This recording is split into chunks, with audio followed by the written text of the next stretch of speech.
सभी को नमस्कार। मुझे लगता है मैं आप सबसे लाइव हो चुका हूं और सबसे पहले मैं पैफी के पीयूष जैन जी को बहुत बहुत बधाई देना चाहूँगा, क्योंकि कोविड-19 के बाद जो इश्यू हमारे सामने आए हैं, इसमें हम एक दूसरे से दूर रहते हुए भी एक दूसरे के करीब आ चुके हैं। हम अपने आइडियाज़, अपने थॉट्स, अपना नॉलेज शेयर कर सकते हैं और एक दूसरे के साथ क्लोज कम्युनिकेशन में आ सकते हैं। एक साथ बहुत सारे लोग इस प्लेटफॉर्म पे जुड़ते हैं तो लगता है कि हम वाकई स्पोर्ट्स एजुकेशन को, फिजिकल एजुकेशन को, स्पोर्ट्स प्रमोशन के लिए हम बहुत बड़ा काम करने वाले हैं। Sharing knowledge is big deal for everyone, क्योंकि बहुत बार होता क्या है कि हम लोग नॉलेज शेयर नहीं करते, अपने पास अपने तक रहते हैं। तो आज हम बात करने वाले हैं स्पोर्ट्स एजुकेशन इन इंडिया। तो मेरा कॉन्टेक्स्ट ये रहेगा स्पोर्ट्स एजुकेशन के लिए कि स्पोर्ट्स इकोसिस्टम जो हमारी है भारत की, उसमें क्या मिसिंग एलिमेंट है, हमें क्या करना चाहिए और ऐसे क्या चीजें हैं जो हम मिस कर रहे हैं और ऐसी क्या चीजें हमें जिसको हमें लाना चाहिए, उस पर डिबेट करते हैं। तो हमारी जो इकोसिस्टम है इसमें 5 तत्व बहुत इंपॉर्टेंट होते हैं। वो 5 तत्व की अगर डिस्कस करें तो हम कहेंगे जल, वायु, भूमि, अग्नि, आकाश।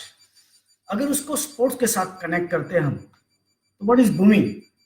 Means teacher education program. Teacher education program is broad basing of sports and grassroots development by empowering grassroots teachers and the trainers and the coaches. इसको हम कहेंगे भूमि, जो बहुत एसेंशियल है। टीचर एजुकेशन प्रोग्राम बहुत एसेंशियल है, वो स्ट्रेंथन होने चाहिए और स्कूल लेवल पे छोटे छोटे बच्चे को लेके जहां पे ग्रोथ एंड डेवलपमेंट का मैक्सिमम चांस है, वहां से हमें आगे बढ़ना चाहिए। जल, enhancement in the performance through creating new synergy in one sporting life by empowering coaches. That means हम कोच एजुकेशन प्रोग्राम के थ्रू पूरे भारतवर्ष में एक ब्यूटीफुल, एक बढ़िया, एक स्ट्रॉन्ग नॉलेज वाले कोचेस को सोसाइटी को दे सकते हैं, गवर्नमेंट को दे सकते हैं। तो कोच एजुकेशन प्रोग्राम बहुत इंपॉर्टेंट होता है किसी भी स्पोर्ट्स इकोसिस्टम को कंट्रोल करने के लिए। वायु, अगर हम इसकी बात करें तो social values and new dimension of sports ecosystem by empowering technical officials. देखिए, दिशा तो टेक्निकल ऑफिशियल ही देते हैं। अगर हम टेक्निकल ऑफिशियल को इग्नोर करते, उनको एम्पावर नहीं करते, अगर वो हमारे साथ नहीं होते, तो मुझे लगता है कि हम स्पोर्ट्स को जस्टिस, स्पोर्ट्समैन को जस्टिस नहीं दे पाएंगे और स्पोर्ट्स को भी जस्टिस नहीं दे पाएंगे। इसलिए टेक्निकल ऑफिशियल हमारे साथ होने चाहिए। ये एलिमेंट्स है जो बहुत एसेंशियल है स्पोर्ट्स इकोसिस्टम को स्ट्रेंथन करने के लिए। आगे बढ़ते हैं तो अग्नि, scientific approach to promote sports, research and innovation to strengthen sports ecosystem by empowering sports scientist. Yes dear all, हमें साइंटिफिक बैकअप की जरूरत पड़ेगी। हम किसी भी ओलंपियन को ऐसे ही रेडी नहीं कर सकते, तैयार नहीं कर सकते। उनको अगर ओलंपिक के लिए ले जाना है तो आपको, कोचिज को स्ट्रॉन्ग साइंटिफिक बैकअप चाहिए और स्ट्रॉन्ग साइंटिफिक बैकअप के लिए एक strong sports science education program होना चाहिए। अगर वो नहीं है तो हमारी स्पोर्ट्स इकोसिस्टम टूट जाएगी। Aakash, achieve new heights in sports performance through scientific and systematic approach towards organized training program for Olympic glory. That means हमें चाहिए हाई परफॉर्मेंस ट्रेनिंग प्लेटफॉर्म। अगर वो सिस्टम हमने एडॉप्ट नहीं की तो हम अपने स्पोर्ट्स इकोसिस्टम को स्ट्रेंथन नहीं कर पाएंगे। मतलब 5 तत्व है हमारे, 5 तत्व। वो 5 तत्व को हमें बहुत ही क्लोज एक साथ लाना पड़ेगा, तब जाके अपनी स्पोर्ट्स इकोसिस्टम को हम आगे ले जा सकते हैं। हमें टीचर्स चाहिए ग्रास रूट पे, जो हमें आगे जाके एलीट कोचिज को वो ग्रास रूट टीचर उनको अच्छे एथलीट दे पाए, टैलेंट आइडेंटिफाई करके उनको बेसिक नॉलेज या ग्रूमिंग करके वो कोचिज को दे पाए। इसलिए फिजिकल एजुकेशन को हम इग्नोर नहीं कर सकते, बेसिक ग्रास रूट ट्रेनर को हम इग्नोर नहीं कर सकते, हम इग्नोर कोचिज को भी नहीं कर सकते, क्योंकि ओलंपिक ग्लोरी लाने के लिए उनका बहुत बड़ा रोल होता है। कोचिज और टीचर, साइंटिफिक जो सपोर्ट्स है, जो लोग देने वाले, स्पोर्ट्स मेडिसिन, स्पोर्ट्स इंजीनियर्स, उनको हम इग्नोर नहीं कर सकते। तो ये सभी एसेंशियल एलिमेंट हैं, टेक्निकल ऑफिशियल भी इतने ही एसेंशियल एलिमेंट हैं, और हमारे टॉप एंड के कोचिज जो हमें ओलंपिक ग्लोरी तक ले जाते हैं, तो उनको सबको एक साथ अगर हम आते हैं एक साथ, तब जाके हम एक स्ट्रॉन्ग स्पोर्ट्स इकोसिस्टम को ले पाएंगे। इसके लिए हमें क्या करना पड़ेगा? आज देखिए पूरे भारतवर्ष में, बहुत दुख के साथ मुझे कहना पड़ रहा है, पूरे भारतवर्ष में एक्टिव लिविंग बहुत कम लोग जीते हैं। Sports activity, physical fitness, physical activity करने वाले के टोटल पॉपुलेशन में टोटल जो परसेंटेज है वो बड़े कम है। स्कूल सिस्टम भी सपोर्ट नहीं करती हमें, कॉलेज सिस्टम भी सपोर्ट नहीं करती। इसकी वजह से हमारे जो बच्चे हैं छोटे छोटे, वो जिस एज में उनको बढ़ना होता है उस एज में वो बढ़ नहीं पाते, उनका मोटर डेवलपमेंट नहीं हो पाता, उनका कोऑर्डिनेटिव एबिलिटी डेवलपमेंट नहीं हो पाती। तो ऐसे में उनको अगर टॉप एंड पे, टॉप फॉर्म पे ले जाना हो तो हम कैसे ले जा पाए? तो हमारी जो टोटल पॉपुलेशन है, वो टोटल पॉपुलेशन को स्ट्रेंथन करने के लिए उनको एनकरेज करना पड़ेगा। We need to bring them on the ground. इसलिए खेल महाकुंभ, खेलो इंडिया, ये सारे इनिशिएटिव इसीलिए है कि उनको ग्राउंड पे लाया जाए, उनको स्कूल सिस्टम से या अपने बाकी पेरेंट्स को भी एजुकेट करते हुए सबको फिजिकल एक्टिविटी करके उनकी फिटनेस को पहले बढ़ाया जाए। अगर उनकी फिटनेस बढ़ती है तब उनको एजुकेट किया जाए कि स्पोर्ट्स एजुकेशन में या फिजिकल एजुकेशन में या स्पोर्ट्स साइंस में ऐसे कौन से एरिया है जहां पे जाके हम अपना कैरियर बना पाए। तो उनको ट्रेन करने के लिए हमें ट्रेनर की भी जरूरत पड़ेगी, हमें टीचर की जरूरत पड़ेगी, हमें स्पोर्ट्स साइंटिस्ट की जरूरत पड़ेगी। तो पहले हम उनको एनकरेज करें, फील्ड पे लाए, उनको एजुकेट करें, उनको एनलाइट करें, क्योंकि हम लोग अकेले काम नहीं कर सकते। स्पोर्ट्स वास्ट फील्ड है। अगर आप एथलेटिक को देखें तो एथलेटिक्स में रनर्स के लिए अलग कोच होंगे टॉप फॉर्म के, जंपर्स के लिए अलग होंगे और थ्रोअर्स के लिए अलग होंगे। सबकी सुपर स्पेशलिटी, सुपर एक्सपर्टाइज आजकल हो चुकी है। स्पोर्ट्स में भी ये चीजें आ चुकी है। इसलिए हमें दायरा बढ़ाना पड़ेगा, बड़ी सोच लेके अगर हमें आगे आना पड़ेगा। इसलिए उनको एनलाइटन करने के लिए क्वालिटी सर्कल बने, ताकि एक दूसरे का नॉलेज शेयर करें। जैसे अभी आज हम लोग इस प्लेटफॉर्म पर बैठ के हम नॉलेज शेयर कर रहे हैं, तो एक दूसरे के साथ नॉलेज शेयर करें और एक दूसरे को एम्पावर करें। उसके बाद आता है एम्पावरमेंट। स्किल डेवलप करना पड़ेगा हमारे टीचर्स, कोचेस, स्पोर्ट्स साइंटिस्ट की। अगर उनके पास स्किल नहीं है तो जो सिलेबस में पढ़ के आए हैं क्लासरूम में, पेपर पे, वो सारी चीजें पेपर पे रह जाती हैं। वो प्रैक्टिकल पे कैसे हम उनको ले आए? तो स्किल हमें देना पड़ेगा, उनको स्किल से एम्पावर करना पड़ेगा। और at the end employment, self employment, ये सारी चीजें अगर हम एक लाइन में अच्छी तरह से करते हैं तो बहुत ही जल्दी से हम रिजल्ट दे पाएंगे। एनकरेजमेंट में नो स्पोर्ट्स नो लाइफ का जो प्रिंसिपल है हमारा, उसको अगर हम तवज्जो दें तो मुझे लगता है कि मैक्सिमम लोगों को एक्टिव लिविंग के लिए, एक्टिव लिविंग लाइफस्टाइल के लिए प्रमोट करके उनको हेल्दी रिक्रिएशंस और फिटनेस एक्टिविटी से उनको स्पोर्ट्स के लायक बना सकते हैं। देखिए, स्पोर्ट्स के लिए अगर हम उनको स्पोर्ट्स की जो नीड है उस हिसाब से उनकी मोटर एबिलिटीज को डेवलप नहीं करते तो they go back with the injury. इसलिए सभी स्पोर्ट्समैन को ट्रेन करने के लिए जब तक उसके पास अपनी खुद की ताकत नहीं आती, अपनी मोटर एबिलिटी वो डेवलप नहीं कर सकता, जो स्पोर्ट्स की डिमांड है वो डिमांड फुलफिल नहीं करता, इससे पहले हमें उनको स्किल नहीं देनी चाहिए। इसलिए उनको एम्पावर करें ताकि वो स्पोर्ट्स में सर्टेन स्किल कर पाए। अगर वहां से नहीं है तो वो या तो इंजरी लेगा या अर्ली ड्रॉप आउट हो जाएगा, स्पोर्ट्स से बाहर हो जाएगा। इसलिए उनको एनकरेज करना, उनको एजुकेट करना, उनको एनलाइटमेंट उनका होना और एम्पावर करने के बाद एम्प्लॉयमेंट की ओर ले जाना बहुत जरूरी है। आजकल देखिए क्या हो रहा है, ये बात मेरे जहन में क्यों आई, क्योंकि we have very less communication between coaches and PE teachers. Sorry to say everyone, please, हम लोग बहुत कम कम्युनिकेशन करते हैं कोचेज और पीई टीचर्स दोनों आपस में। उसकी वजह से होता क्या है, बहुत बड़ा गैप हो जाता है। हम लोग बहुत लेस कंसिडर करते हैं स्कूल में पीई एक्टिविटी और स्पोर्ट्स को। अगर हम स्पोर्ट्स करते हैं तो पीई एक्टिविटी मतलब फिटनेस एक्टिविटी नहीं कर पाते। अगर हम फिटनेस पे फोकस करते हैं तो हम ये सोचते हैं कि स्पोर्ट्स करा दिया तो उनकी फिटनेस हो गई। ऐसी बात नहीं होती। स्कूल में जो बच्चे हैं सभी स्पोर्ट्समैन नहीं बनने वाले, लेकिन सबको फिटनेस चाहिए, सबको हेल्दी बनना है। हेल्दी इंडिया, फिट इंडिया जो मूवमेंट है उसका एक ही रीजन है, एक ही कहना है कि सब फिट रहे। वो फिट कैसे रहेंगे, तो उनको एक्टिविटी करनी पड़ेगी।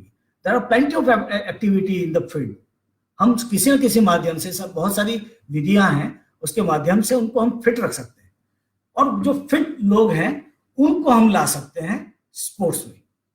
Very less focus on the day to day P activity and sports education program. इसलिए हमारे पास जो एथलीट है, एलीट एथलीट और ग्रासरूट एथलीट, उसमें बहुत बड़ा अंतर है।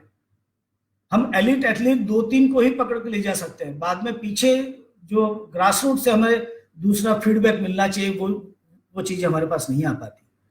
Maximum drop out at school from the active sports and active living, ये सबसे बड़ा दुखद मैटर है जिसमें हम अपने एथलीट को पैदा होने से पहले ही गंवा देते हैं। Unnecessary weightage on education, on percentage achievement, और उसकी वजह से अच्छे एथलीट अपने परसेंटेज रेस करने के लिए अपना स्पोर्ट्स कैरियर पहले ही शुरू होने से पहले ही खत्म कर देते हैं। Evolution is biased sometime. जो ग्रासरूट के जो बच्चे खेलते हैं, कभी कभी वो बहुत परेशान हो जाते हैं कि उनका सिलेक्शन ढंग से नहीं हुआ, हमारे जो टेक्निकल ऑफिशियल्स हैं वो उनको जस्टिस नहीं दे रहे, और उनकी वजह से भी एक नेगेटिव माइंडसेट होता है, उसकी वजह से भी ये लोग चले जाते हैं। Very less coordination between coaches and sports scientist. तो ये चीजें ऐसी बातें हैं कि हम अगर अपने आप को स्ट्रेंथन करेंगे वो तभी हो पाएगा कि सब एक साथ है, सभी एलिमेंट एक साथ है। इसलिए फिजिकल एजुकेशन और sports science and sports education सबको एक साथ खड़े होना पड़ेगा। फिजिकल एजुकेशन का जो बेस है वो fitness activity, fitness programs, healthy lifestyle, active living, उस पर फोकस मैक्सिमम होना चाहिए। लेकिन जो बच्चे अब पर्टिकुलर स्पोर्ट्स में आगे बढ़ना चाहते हैं, वो पर्टिकुलर स्पोर्ट्स की स्किल को डेवलप करने के लिए वो आगे बढ़े, और उन्हीं को लेके हमें उनको चैंपियन की ओर ले जाना पड़ेगा। उनको हमें ट्रेन करना पड़ेगा, बहुत स्पेसिफिकली ट्रेन करना पड़ेगा। इसलिए जो हमारे नॉर्मल पीई टीचर है, they are jack of all trades, they are not master of none, they are master of none, but they are jack of all trades. वो सब जानते हैं कौन से स्पोर्ट्स की क्या रिक्वायरमेंट है। वो अगर अच्छी तरह से जो स्पोर्ट्स की रिक्वायरमेंट है उस हिसाब से बच्चे को ट्रेन करके कोचेस के पास फॉरवर्ड कर दें, तो मुझे लगता है कि हम बहुत अच्छी तरह से एक कनेक्शन, एक कम्युनिकेशन खड़ा कर पाएंगे और हम आगे बढ़ पाएंगे। तो हमारे जो पोटेंशियल एथलीट हैं उनको स्पोर्ट्स एक्सपर्ट के साथ ले आना बहुत इंपॉर्टेंट है। वो एक ही काम कर सकते हैं, वो हमारे पीई टीचर। वो पोटेंशियल एथलीट को रिकॉग्नाइज करके एक्सपर्ट्स के पास ले जाए और उसकी अपनी लाइफ को आगे बढ़ाए। जैसे एक माँ होती है, वो कभी ये नहीं चाहती कि बच्चा मैं जो कहती हूँ वही वो करे, वो तो यही चाहेगी कि मेरा बच्चा आगे बढ़े। इसलिए सभी पीई टीचर को, सभी कोचेस को अपने एथलीट के बेटरमेंट के लिए उनको एक दूसरे एक्सपर्ट के साथ शेयर करना चाहिए। You may share your best practices कि हमने क्या किया था, हम क्या कर सकते थे। और ये चीजें ऐसी हैं कि अच्छे कम्युनिकेशन की वजह से हम अपने एथलीट का कभी नुकसान नहीं करेंगे और हम उसका ड्रॉप आउट कम कर पाएंगे। बहुत से बच्चे ड्रॉप आउट इसलिए होते हैं एक्टिव स्पोर्ट्स लाइफ से, एक्टिव स्पोर्ट्स कि जो उनकी लाइफस्टाइल है उससे, क्योंकि उनको राइट टाइम पे राइट कोच नहीं मिलता, राइट ट्रेनिंग नहीं मिलती, राइट प्लेस नहीं मिलती जहां वो प्रैक्टिस कर पाए। तो हमारा काम है कि उनको राइट प्लेस पे ले जाए राइट टाइम पे। अगर हम लेट हो गए तभी हम उनका ड्रॉप आउट रोक नहीं सकते। तो जो हमारे स्पोर्ट्स आइकन है, वो आइकन को अगर हमने संभाल लिया, राइट टू प्ले का कॉन्सेप्ट उनके जहन में डाल दिया, सभी पेरेंट्स को ये कहा कि हमने ये मैसेज दे दिया कि आपके बच्चे अगर मैदान में आएंगे तभी ग्रो हो पाएंगे, उनका mental, spiritual, psychological growth ground पे ही होता है।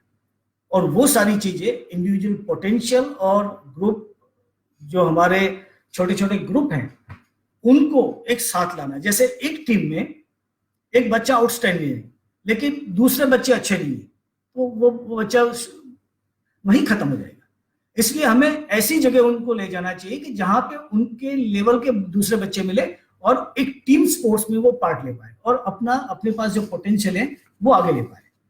हमारे जो इश्यूज हैं मैं आपको ये शेयर करता हूं। हमारा इकोसिस्टम ये है, हमारा इकोसिस्टम ये है। क्या हालत है हमारी, देखिए। हमारे फिजिकल एजुकेशन प्रोग्राम कहीं और चल रहे हैं, हमारे हाई परफॉर्मेंस कोच कहीं ग्रास रूट ट्रेनर को उससे बात भी नहीं करते, उनके साथ कोई कम्युनिकेशन नहीं होता। हमारे जो बाकी लोग होते हैं जो हाई एंड पे स्पोर्ट्स एडमिनिस्ट्रेटर हैं, वो नीचे कोई कम्युनिकेशन नहीं करते। हमारी गवर्नेंस है वो कहीं physical education, sports coaches, athlete के साथ कम्युनिकेशन में नहीं है। तो ये सारी चीजें वेस्ट और इन्वेस्टमेंट हो जाता है, लेक ऑफ कोऑर्डिनेशन की वजह से अर्ली ड्रॉप आउट हो जाता है। इसलिए हमें सारी चीजें इस तरह से चाहिए, सारी चीजें एक साथ हो ताकि हम अपने स्पोर्ट्स सिस्टम को आगे ले पाए। अब हम बात करेंगे स्पोर्ट्स एजुकेशन है क्या। Sports education has 3 primary goals. It seeks to help students become competent, literate and enthusiastic sports person.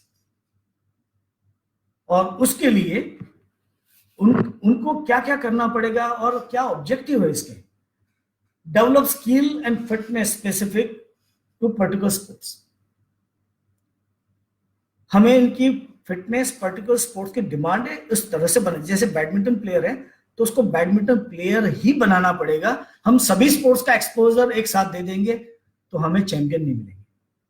Champion हम बार बार कहते हैं, मैं तो हमेशा कहता हूं कि एक बच्चे को जन्म लेने के लिए 9 महीने चाहिए, लेकिन एक एथलीट, एक चैंपियन को अगर प्रोड्यूस करना है तो आपको 9 ईयर चाहिए, वो भी डेडिकेशन के साथ। उसके बाद भी आपको शायद स्पोर्ट्स में मिले ना मिले, बीच में ड्रॉप आउट हो जाए या टॉप फॉर्म पे वो पहुंच ना पाए, ये भी होता है।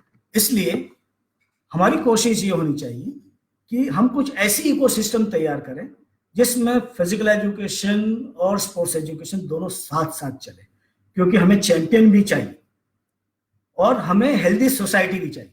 ये दोनों अलग अलग ऑब्जेक्टिव हैं, दोनों को हमें मिक्स नहीं करना चाहिए। हमें चैंपियन चाहिए तो स्पेसिफिक ट्रेनिंग चाहिए, पर्टिकुलर स्पोर्ट्स की डिमांड जो है उस डिमांड के हिसाब से बच्चे को तैयार करना पड़ेगा, हमारे एथलीट को तैयार करना पड़ेगा। और अगर हमें फिटनेस के बारे में सोचना है, सोसाइटी की फिटनेस के बारे में सोचना है, ओवरऑल फिटनेस के बारे में सोचना है, एक्टिव लाइफस्टाइल के बारे में सोचना है, तो हमें स्ट्रॉन्ग पीई प्रोग्राम चलाने चाहिए।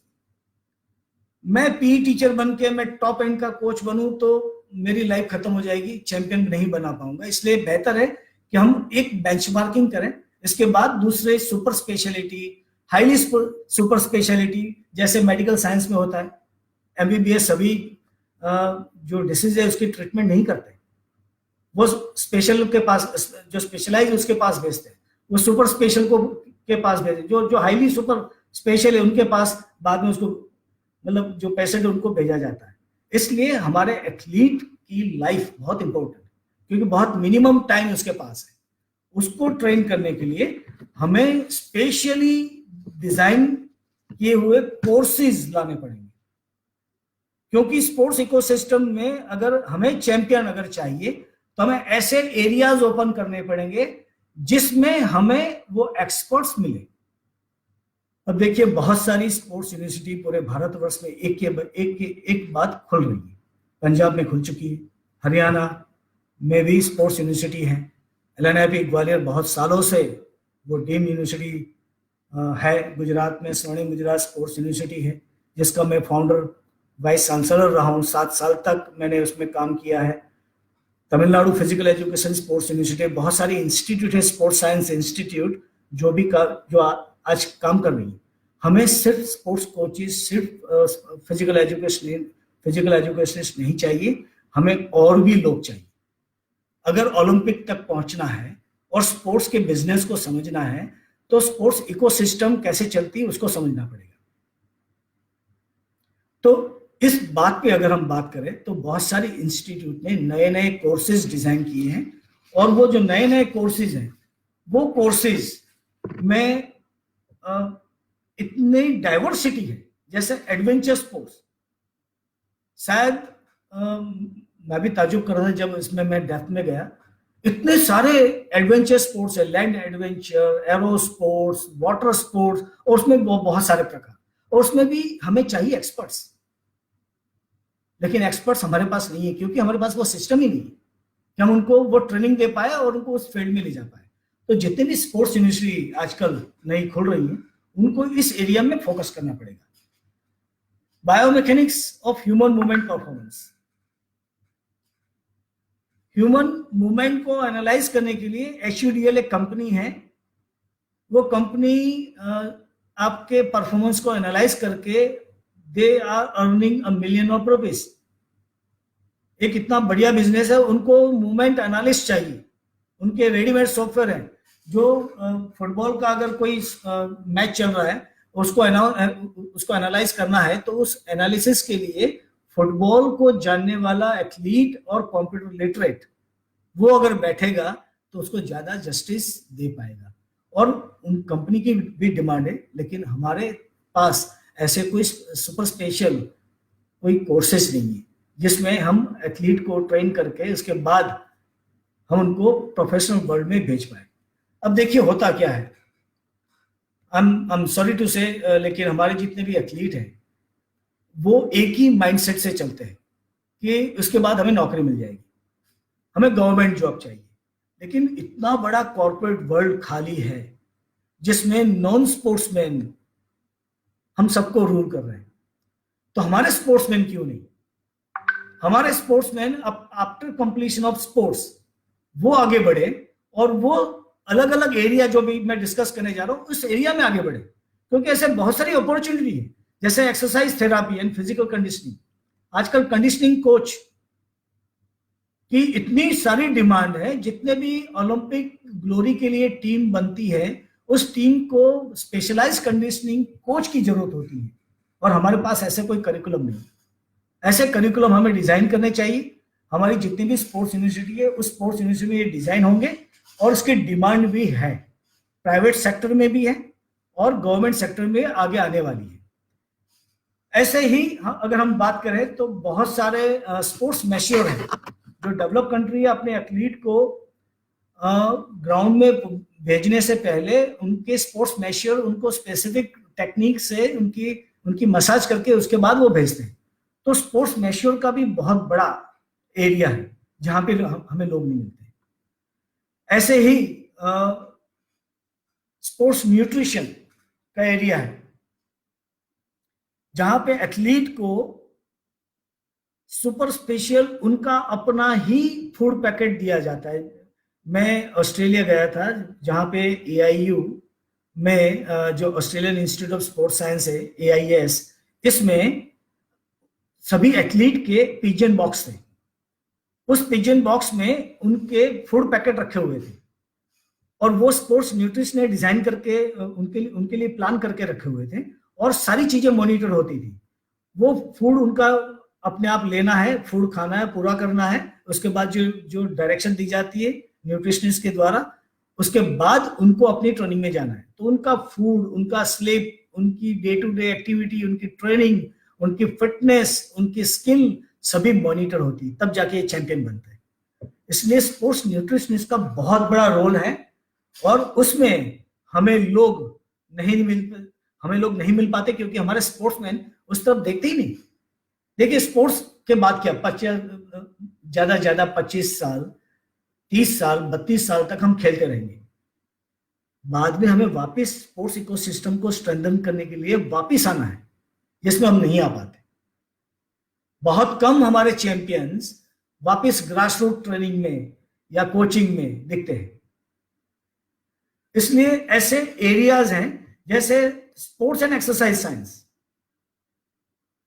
एक्सरसाइज साइंस में जितनी भी रिसर्च होती है डेवलप कंट्री में, उसकी और वो कम्युनिकेट करते हैं अपने कोचेस के साथ, उसकी वजह से ये चीजें आती है, ये रिजल्ट आते हैं। Sports anthropometry, sports biomechanics, sports biochemistry, ये ऐसे एरिया है जिसमें हमें स्ट्रॉन्ग रिसर्च सपोर्ट की, इनोवेशन की जरूरत है। हम लोग बाहर से, विदेशों में जो रिसर्च होती है, इनोवेशन होते हैं, उनको फॉलो करते रहे, लेकिन हमारे अपने स्पोर्ट्स साइंटिस्ट नहीं है। कहीं भी स्पोर्ट्स साइंटिस्ट की कॉन्फ्रेंस नहीं होती, कहीं भी यंग स्पोर्ट्स साइंटिस्ट आपको इकट्ठे बैठे नहीं मिलते। आज जमाना बदल चुका है, आजकल कोचिंग भी डिस्टेंस हो जाएगा, इसलिए sports analytics and sports technology की जरूरत पड़ने वाली है।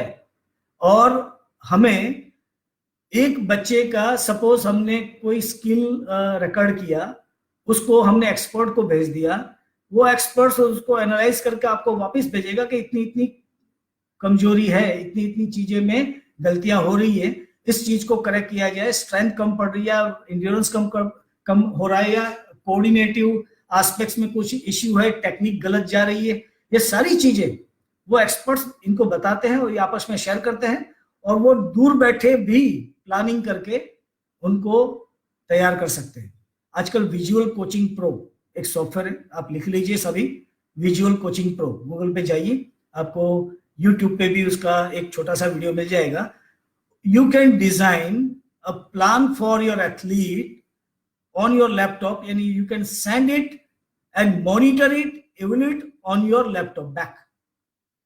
बच्चे के अपने मोबाइल में ये चीजें पहुंच जाएगी, उसको शेड्यूल जो दिया गया विद वीडियो, तो उसको क्या करना है, वो अपना फिटनेस को, उसकी जो असाइन की हुई एक्टिविटी वो करेगा, वो करने के बाद वो टिक करता जाएगा कि मैंने इसको कंप्लीट किया, टास्क मैंने कंप्लीट किया या नहीं कर पाया, क्यों नहीं कर पाया, उसके रीजन देगा। आपको सारा रिकॉर्ड आपके पास, पूरे साल में जो भी आपने प्लान किया है और आपने क्या डिजाइन किया, उसने क्या इम्प्लीमेंट किया, उसके बाद क्या रिजल्ट मिला, आपका एक्सपेक्टेड गोल क्या था और आप कहां तक पहुंचे, तो ये सारी चीजें आप ऑन रिकॉर्ड रख सकते हैं। आजकल हम देखें कि हमारे जितने भी कोचेज हैं उनको कहा जाए कि आपने शुरू से, ग्रासरूट से अभी तक आपने कैसे इसको ट्रेन किया, उसका कुछ रिटर्न डॉक्यूमेंट या कुछ एविडेंस दीजिए, ताकि हम नेक्स्ट को ट्रेन कर सकें। लेकिन ऐसा कहीं भी नहीं चलता, ऐसा कहीं भी ऐसी प्रैक्टिस नहीं है। ये सबसे बड़ा दुखद घटना है जो मैं कहना चाहता हूं। बहुत सारे ऐसे एरिया है जिसमें स्पोर्ट्स बायोकेमिस्ट्री और स्पोर्ट्स मेडिसिन के जो एरियाज हैं, जिसमें एमबीबीएस के बाद हमें ये कोर्सेज में हम स्टडी के लिए जा सकते हैं। हमारे भी स्पोर्ट्समैन जो अच्छे खिलाड़ी हैं, जो नेशनल लेवल या इंटरनेशनल लेवल पर जा चुके हैं, वो भी ऐसे कोर्सेज में आगे बढ़े और अपनी टीम को वो लीड करें, क्योंकि हमें स्पोर्ट्स इकोसिस्टम में सारी चीजें वापस चाहिए। जिनको हमने ट्रेन किया है, जिसको हमने चैंपियन बनाया, वो चैंपियन फिर टीचर, कोच या स्पोर्ट्स साइंटिस्ट या फिर स्पोर्ट्स मेडिसिन एक्सपर्ट्स या फिर स्पोर्ट्स फिजियोथेरापिस्ट बन के वापस आए, और वो भी फील्ड में, ताकि नेक्स्ट हमारे जो चैंपियन है उस चैंपियन को हम ट्रेन कर पाए। क्योंकि हम अपनी प्रैक्टिस को गंवा नहीं सकते। जो आपका एक्सपीरियंस और एक्सपर्टाइज है वो तो चला जाएगा अगर आप फील्ड से ऑफ हो जाएंगे। तो अगर फील्ड में रहना है, अगर आपको हम फील्ड में ले आते हैं, तो फायदा ये होगा कि आपका एक्सपीरियंस, आपका कॉन्सेप्ट, कैसे आप चैंपियन बने, वो सारी चीजें, सारी विधियां से आप रूबरू हुए हैं और आपको जितना एक्सपीरियंस है इससे ज्यादा किसी को नहीं। उसमें क्या क्या इश्यू है वो भी आप अपनी बेस्ट प्रैक्टिस में ला सकते हो। तो अच्छे एथलीट हमारे अच्छे मैनेजर भी बन सकते हैं। इसलिए स्पोर्ट्स मैनेजमेंट का एरिया है, स्पोर्ट्स जर्नलिज्म का एरिया है, मास मीडिया कम्युनिकेशन टेक्नोलॉजी का जो एरिया है, जहां आजकल देखिए क्रिकेटर सचिन तेंदुलकर, सुनील गावस्कर, ये सब कमेंट्री कर रहे हैं और उनकी कमेंट्री टेक्निकल होती है। और अब हमारे स्पोर्ट्स में देखिए, हमारे स्पोर्ट्स में नॉन स्पोर्ट्समैन स्पोर्ट्स को एनालाइज कर रहे हैं। इसलिए चीजें जो टेक्निकली पब्लिक के पास जानी चाहिए वो नहीं जा पाती। इसलिए हम अपने आप को ज्यादा मीडिया के सामने या ऑडियंस के सामने या सोसाइटी के सामने हम अपने आप को प्रूव नहीं कर सकते। इसलिए हमें एक ऐसी टीम भी चाहिए जो स्पोर्ट्स मीडिया को संभाले। इसलिए स्पोर्ट्स जर्नलिज्म के जो कोर्सेज हैं, इसमें हमारे एथलीट, हमारे टीचर्स, हमारे अभी जो एग्जिस्टिंग कोचेज है वो भी जा सकते हैं। ऐसे बहुत सारे एरियाज हैं जिसमें हम आगे बढ़ सकते हैं, जिसमें मैं बार बार कहना चाहूंगा स्पोर्ट्स टेक्नोलॉजी। और sports technology completely ignore part है अभी, और बड़े दुख के साथ कहना पड़ता है कि हमें ये सारी चीजें बाहर से लानी पड़ती हैं। ऐसे बहुत सारे कोर्सेज हैं जो ग्लोबल लेवल पे चलते हैं और हमारे पास नहीं है, जैसे कि diploma in polymer technology with specialization in sports goods. ये हॉकी के ग्राउंड्स, एथलेटिक के ट्रैक्स और जो भी सिंथेटिक फ्लोरिंग और जो भी नए इक्विपमेंट, नए फाइबर के साथ नए इक्विपमेंट आते हैं, नए इम्प्लीमेंट आते हैं, वो कौन बनाते हैं? वो इंजीनियर बनाते हैं, वो स्पोर्ट्स टेक्नोलॉजिस्ट करते हैं काम। एडिलेड यूनिवर्सिटी है ऑस्ट्रेलिया में, वो स्पोर्ट्स इंजीनियरिंग के मास्टर्स प्रोग्राम चलाती है। एडिलेड यूनिवर्सिटी ने मुझे इनवाइट किया था, मैं वहाँ गया था, 7 दिन रुका था। उनके प्रोफेसर और सबसे मैंने बात की। वहाँ पे जो स्टूडेंट थे इनसे मेरी बात हुई। इसमें सभी स्टूडेंट्स या तो वो नेशनल प्लेयर थे या तो वो चैंपियन थे, और वो स्पोर्ट्स टेक्नोलॉजी के एक्सपर्ट्स होने के बाद वो अपना खुद का बिजनेस करते थे। कॉर्पोरेट सेक्टर में बहुत बड़ा स्कोप है। अपने छोटे से माइंडसेट से निकल के कॉर्पोरेट वर्ल्ड की ओर जाना पड़ेगा। और हमारी जो इंस्टीट्यूट है, यूनिवर्सिटी है, उनको भी डिग्री और डिप्लोमा देने के बजाय उनका स्किल डेवलप हो, वो मार्केटेबल बने, हमारे स्टूडेंट्स मार्केट में चले, चाहे वो गवर्नमेंट सेक्टर में जाए या चाहे वो प्राइवेट सेक्टर में जाए, हर जगह पे उनका स्किल बोलेगा। वो तब हो पाएगा जब हम इनोवेटिव कोर्सेज हम उनके पास ले आए और मार्केट की स्टडी करें, और मार्केट की जो नीड है उस हिसाब से अगर हम कोर्स डिजाइन करते हैं और इंडस्ट्री के साथ लिंकेज एस्टैब्लिश करते हैं, इंडस्ट्री को कहते हैं आइए हमारे पास, हम आपके पास आते हैं और हम मिलके करिकुलम बनाते हैं। आपकी क्या नीड है आप हमें बताइए, हम उसको हम अपने वर्कफोर्स को ट्रेन करके आपके पास भेजेंगे। आप उनको प्रैक्टिकल एक्सपोजर दीजिए, इंटर्नशिप में उनको बुलाइए। इसके बाद अगर आपको लगता है कि ये वर्दी कैंडिडेट है, you can keep with you. तो ये इंडस्ट्री लिंकेज प्रोग्राम है, sports engineering, sports technology, computer technology, इसमें बहुत सारे स्कोप है और उसमें लोग हमें नहीं मिल रहे। और हमारे जो एक्सपर्ट्स हैं, हमारे जो फिजिकल एजुकेशनिस्ट हैं, उनको मैं बहुत फक्र से कहना चाहता हूं कि आप ही वो लोग हैं जो बडिंग स्पोर्ट्समैन को कैरियर की नई दिशाएं दिखा सकते हैं, क्योंकि एजुकेट करना बहुत जरूरी है। एक बच्चा आपके पास आता है, वो सिर्फ फिटनेस के लिए नहीं आता, बहुत सारे बच्चे स्पोर्ट्स के लिए भी आते हैं, अपनी स्पोर्ट्स में कैरियर बनाना चाहते हैं। तो उनको बताइए कि ये सारे कैरियर के ऑप्शंस हैं। Don't think on the government jobs only, there are huge scope in the private sector, वो भी बताइए। और एंटरप्रेन्योर बनाइए, किसी के अंडर में क्यों नौकरी करेगा, वो अपना खुद का बिजनेस बनाएगा। आजकल देखिए बहुत सारे स्पोर्ट्स बिजनेस जो चलते हैं आजकल, और मिलियन रुपीज वो कमाते हैं। हाईएस्ट अर्निंग अगर आपको चाहिए वो स्पोर्ट्स इंडस्ट्री देती है। अगर इसमें हम अपने बच्चे को, हमारे एथलीट को वो दिशा नहीं दिखाते, सिर्फ दौड़ाते रहेंगे, वो उससे चलेगा नहीं। उनको एम्पावर भी करना है, उनको एजुकेट भी करना है, उनको एनलाइटन करना है, तब जाके हमें ड्रॉप आउट कब होंगे और हमारे पास चैंपियन आएंगे। अल्टीमेटली हमारी सोसाइटी स्ट्रेंथन होगी। ऐसे बहुत सारे कोर्सेज हैं, जैसे diploma in sports gear equipment manufacturing technology, diploma in leather goods technology, diploma in designing of sports equipment for the special sports training gadgets, sports equipment manufacturing technology. ऐसे courses अगर हम जो अपकमिंग यूनिवर्सिटीज हैं उनको अगर हम कहें कि इस तरह के कोर्सेज आप हमें दीजिए, क्योंकि मार्केट तब बन पाएगा जब कोई सामने वर्कफोर्स होगा। सामने मार्केट है लेकिन वर्कफोर्स नहीं, तो दूसरे लोग आएंगे। अगर दूसरे आते हैं तो हमारे बच्चे क्या करेंगे? इसलिए ऐसे एरियाज और ऐसे सेक्टर्स हैं, उस सेक्टर्स में हमें अपने बच्चों को ज्यादा से ज्यादा भेजना चाहिए, और सिर्फ फिजिकल एजुकेशन एक्टिविटी नहीं, उनका मॉरल, उनका सोशल मॉरल भी डेवलप करना पड़ेगा, उनका स्पिरिचुअल वैल्यूज भी डेवलप करनी पड़ेगी। हम सिर्फ चैंपियन प्रोड्यूस नहीं करेंगे, हम ऐसा चैंपियन प्रोड्यूस करेंगे जो सोसाइटी का बेस्ट पर्सन हो, रोल मॉडल हो, जिसको देख के कहे कि नहीं मेरा बेटा ये बनना चाहिए। हमें चैंपियन चाहिए, लेकिन साथ में चैंपियन एटीट्यूड चाहिए, और चैंपियन एटीट्यूड आप पी टीचर ही ला सकते हो। इसलिए बहुत सारे ऐसे कोर्सेज हैं स्पोर्ट्स एजुकेशन में जो स्पोर्ट्स इकोसिस्टम को स्ट्रेंथन करने के लिए बहुत एसेंशियल है। वो भारतवर्ष में अब शुरू हो चुके हैं। आप साउथ में देखिए, Tamil Nadu physical education sports university, और बहुत सारी चेन्नई में 3-4 इंस्टीट्यूट है जो स्पोर्ट्स मेडिसिन के कोर्सेज चलाती है। JNDU भी स्पोर्ट्स मेडिसिन और स्पोर्ट्स फिजियोथेरापी के कोर्सेज चलाती है। LNIP ग्वालियर, स्वर्णिम गुजरात स्पोर्ट्स यूनिवर्सिटी, और ऐसी बहुत सारी नई अपकमिंग स्पोर्ट्स यूनिवर्सिटी। आजकल यूपी में भी कुछ प्लानिंग चल रहा है स्पोर्ट्स यूनिवर्सिटी ओपन करने के लिए। हरियाणा में खुल चुकी है, पंजाब में खुल चुकी है, और मैंने vice chancellor of Punjab sports university को मैंने सुना था, बड़ा अच्छा लगा उनको सुनते हुए कि he has lots of expertise and he can give a great leadership to the institution।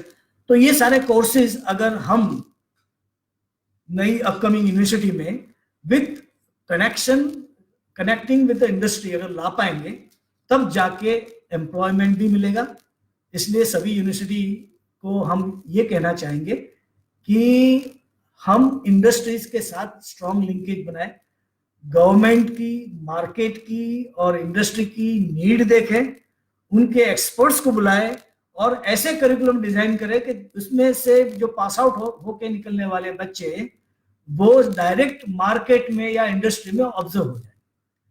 और आजकल स्किल डेवलपमेंट का जमाना है, और स्किल डेवलपमेंट में अगर आपके पास पेपर पे क्वालिफिकेशन है, वो पेपर क्वालिफिकेशन पे कहीं कोई काम नहीं मिलता। उसके बाद भी आपको प्रूव करना पड़ता है कि आपको जो पेपर दिया गया है कि you are qualified for this, तो आपको वो प्रूव करना पड़ेगा कि you are really a qualified individual and you are a gem for the industry और इंस्टीट्यूशन। ऐसे बहुत सारे कोर्सेज हैं, मैं उसकी 2-3 और बातें आपको कहना चाहूँगा, आपको शेयर करना चाहूँगा। जैसे रबर टेक्नोलॉजी है, रबर टेक्नोलॉजी में quality control and testing of rubber technology, rubber product, वो भी एक बहुत बड़ा इंडस्ट्री है। आजकल जितनी भी डेवलप कंट्री है वहाँ पे स्पोर्ट्स इंफ्रास्ट्रक्चर बन रहे हैं, तो sports infrastructure, sports engineering, sports architect, sports stadium designing, ये सारी चीजें, और ऐसे लोग डिजाइन करते हैं जिनको स्पोर्ट्स का पता नहीं, और हम स्पोर्ट्स मैन हैं, उसमें हम जाते नहीं। इसलिए हम चाहते हैं कि experts will go to the right place, and the attitude, interest and aptitude, ये तीनों अगर साथ में चले और उसके साथ आप एक्सपर्टाइज लें, तो मुझे लगता है कि हम बहुत जल्दी अपनी स्पोर्ट्स इकोसिस्टम को स्ट्रेंथन कर पाएंगे। जो मिसिंग एलिमेंट है, वो मिसिंग एलिमेंट को भी हम ठीक कर पाएंगे। इसलिए हमें जरूरत है अच्छे स्पोर्ट्स साइंटिस्ट की, अच्छे एक्सरसाइज फिजियोलॉजी के एक्सपर्ट्स की, स्पोर्ट्स फिजियोथेरापिस्ट की, स्पोर्ट्स न्यूट्रिशनिस्ट की, स्पोर्ट्स जर्नलिस्ट की, स्पोर्ट्स मैनेजर्स की, स्पोर्ट्स बिजनेस टाइकून की। जो स्पोर्ट्स बिजनेस इंडस्ट्री जो लोग संभाल रहे हैं, इनके पास नीचे काम करने वाले जो है, जो स्पोर्ट्स से जुड़े हुए, तो हम क्यों नहीं। इसलिए एक माइंडसेट बनाइए कि ऐसा मार्केट में क्या है जिसमें हम अपना अर्निंग कर सके, ऐसा स्पोर्ट्स इंडस्ट्री में क्या है जो मिसिंग एलिमेंट है जो मैं कर सकता हूं।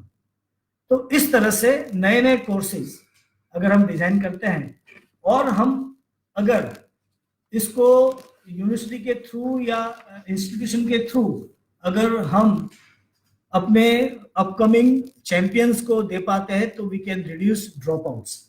बहुत सारे ऐसे एरियाज हैं जिसको मैं बहुत जल्दी क्विक डिस्कस करूंगा और मुझे लगता है कि काफ़ी टाइम हो चुका है, इसलिए जो फिजियोथेरापिस्ट हैं हमारे वो ट्रीटमेंट जानते हैं, लेकिन हमें ऐसे एक्सपर्ट चाहिए जो प्रीहेब कराए, मतलब इंजरी ना हो, हम इस तरह से स्ट्रेंथनिंग करें ताकि आने वाले लोड स्ट्रक्चर को हमारे एथलीट कोप अप कर पाए और इंजरी से हम उनको बचा पाए।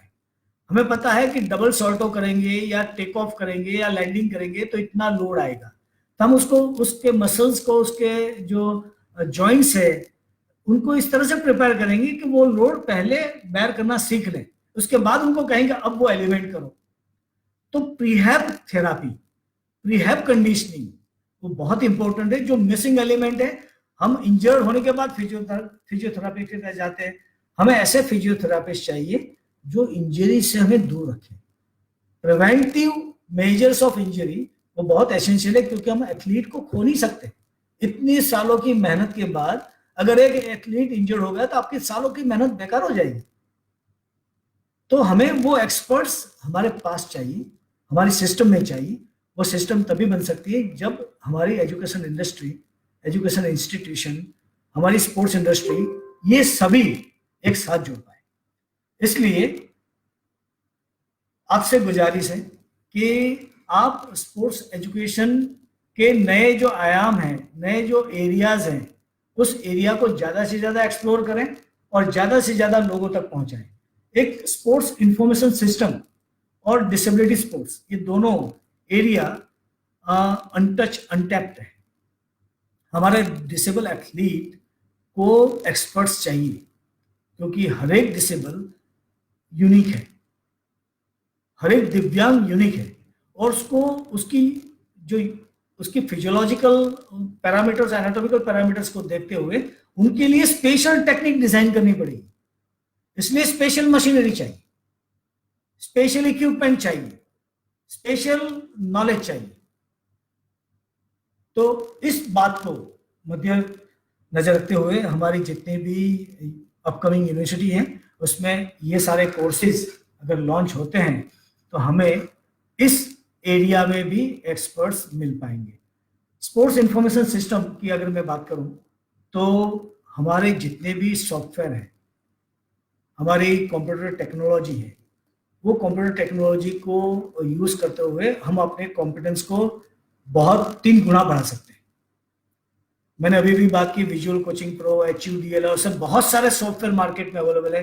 Venue management, competition management software, आप एथलीट का डेटा रिकॉर्ड कर सकते हो लाइफ टाइम, पूरी जिंदगी के लिए।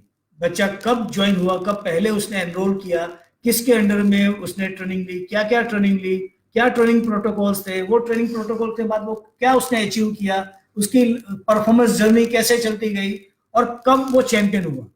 ये सारी चीजें हम कंप्यूटर थ्रू रिकॉर्ड कर सकते हैं। इसलिए एथलीट मैनेजमेंट सॉफ्टवेयर है, कंपटीशन मैनेजमेंट सॉफ्टवेयर है, वेन्यू मैनेजमेंट सॉफ्टवेयर है, ट्रेनिंग मैनेजमेंट सॉफ्टवेयर है। ये सारे सॉफ्टवेयर को हमें सिस्टम में लाना पड़ेगा, करिकुलम में लाना पड़ेगा, तब जाके हम अपने आप को स्ट्रेंथन कर सकेंगे, हम ज्यादा से ज्यादा चैंपियन दे पाएंगे।